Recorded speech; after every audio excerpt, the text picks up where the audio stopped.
Good morning. Today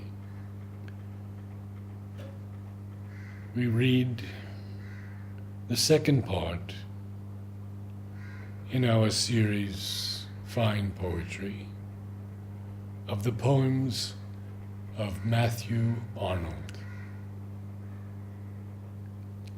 The first is one of his most famous, and one in which I feel elements of the descent of higher planes. Dover Beach. The sea is calm tonight. The tide is full. The moon lies fair upon the straits.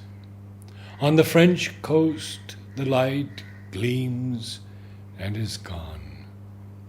The cliffs of England stand, glimmering and vast, out in the tranquil bay. Come to the window. Sweet is the night air. Only from the long line of spray, where the sea meets the moon-blanched land, listen. You can hear the grating roar of pebbles, which the waves draw back and fling at their return up the high strand. Begin and cease, and then again begin. With tremulous cadence slow, and bring the eternal note of sadness in.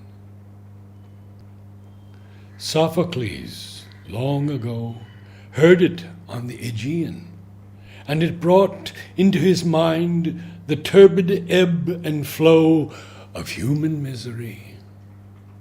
We find also in the sound a thought, hearing it by this distant northern sea.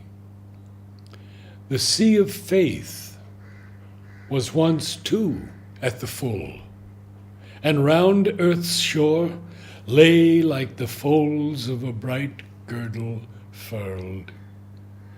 But now I only hear its melancholy, long, withdrawing roar, retreating to the breath of the night wind down the vast edges drear and naked shingles of the world. Ah, love, let us be true to one another. For the world, which seems to lie before us like a land of dreams, so various, so beautiful, so new, hath really neither joy, nor love, nor light, nor certitude, nor peace, nor help for pain. And we are here as on a darkling plain, swept with confused alarms of struggle and flight, where ignorant armies clash by night. Longing, come to me in my dreams, and then by day I shall be well again, for so the night will more than pay the hopeless longing of the day. Come, as thou camest 1,000 times, a messenger from radiant climes, and smile on thy new world, and be as kind to others as to me. Or, as thou never camest in sooth, come now, and let me dream it truth, and part my hair, and kiss my brow, and say, my love, why sufferest thou? Come to me in my dreams, and then by day I shall be well again, for so the night will more than pay the hopeless longing of the day. Memorial Verses. Goethe in Weimar sleeps, and Greece long since saw Byron's struggle cease. But one such death remained to come. The last poetic voice is dumb. We stand today by Wordsworth's tomb. When Byron's eyes were shut in death, we bowed our head and held our breath. He taught us little, but our soul had felt him like the thunder's roll.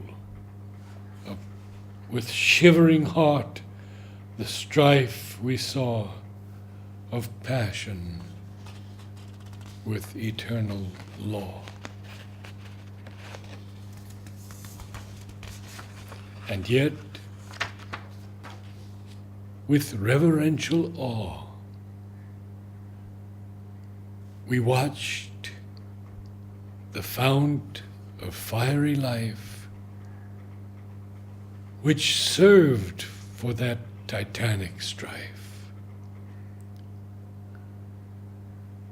When Goethe's death was told, we said, sunk then is Europe's sagest head. Physician of the Iron Age, Goethe has done his pilgrimage. He took the suffering human race. He read each wound, each weakness clear, and stuck his finger on the place and said, thou ailest here and here. He looked on Europe's dying hour, of fitful dream and feverish power. His eye plunged down the weltering strife, the turmoil of expiring life. He said, the end is everywhere. Art still has truth. Take refuge there. And he was happy, if to know causes of things, and far below his feet to see the lurid flow of terror and insane distress and headlong fate be happiness. And Wordsworth? Ah, pale ghosts rejoice, for never has such soothing voice been to your shadowy world conveyed, since erst at morn some wandering shade heard the clear song of Orpheus come through Hades and the mournful gloom. Wordsworth has gone from us, and ye, may you feel his voice as we. He too, upon a wintry clime, had fallen on this iron time of doubts, disputes, distractions, fears. He found us when the age had bound our souls in its benumbing round. He spoke and loosed our heart in tears. He laid us as we lay at birth on the cool, flowery lap of earth. Smiles broke from us, and we had ease. the hills were round us, and the breeze went o'er the sunlit fields again. Our foreheads felt the wind and rain. Our youth returned, for there was shed on spirits that had long been dead, spirits dried up and closely furled, the freshness of the early world. Ah, since dark days still bring to light man's prudence and man's fiery might, time may restore to us in his course Goethe's sage mind and Byron's force. But where will Europe's latter hour again find Wordsworth's healing power? Others will teach us how to dare, and against fear our breast to steel. Others will strengthen us to bear. But who, who will make us feel?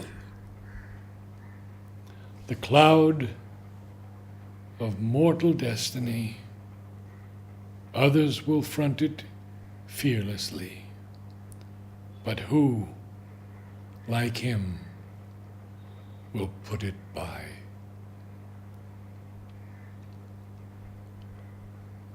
Keep fresh the grass upon his grave, O Rotha, with thy living wave. Sing him thy best, for few or none hears thy voice right, now he is gone. Morality. We cannot kindle when we will the fire which in the heart resides. The Spirit bloweth and is still. In mystery our soul abides. But tasks in hours of insight willed can be through hours of gloom fulfilled. With aching hands and bleeding feet we dig and heap, lay stone on stone. We bear the burden and the heat of the long day and wish 'twere done. Not till the hours of light return, all we have built do we discern. Then, when the clouds are off the soul, when thou dost bask in nature's eye, ask how she viewed thy self-control, thy struggling, tasked morality. Nature, whose free, light, cheerful air oft made thee, in thy gloom, despair. And she, whose censure thou dost dread, whose eye thou wast afraid to seek, see, on her face a glow is spread, a strong emotion on her cheek. Ah, child, she cries, that strife divine, whence was it? For it is not mine. There is no effort on my brow. I do not strive, I do not weep. I rush with the swift spheres and glow in joy. And when I will, I sleep. Yet that severe, that earnest air I saw, I felt it once, but where? I knew not yet the gauge of time, nor wore the manacles of space. I felt it in some other clime, I saw it in some other place. 'Twas when the heavenly house I trod, and lay upon the breast of God.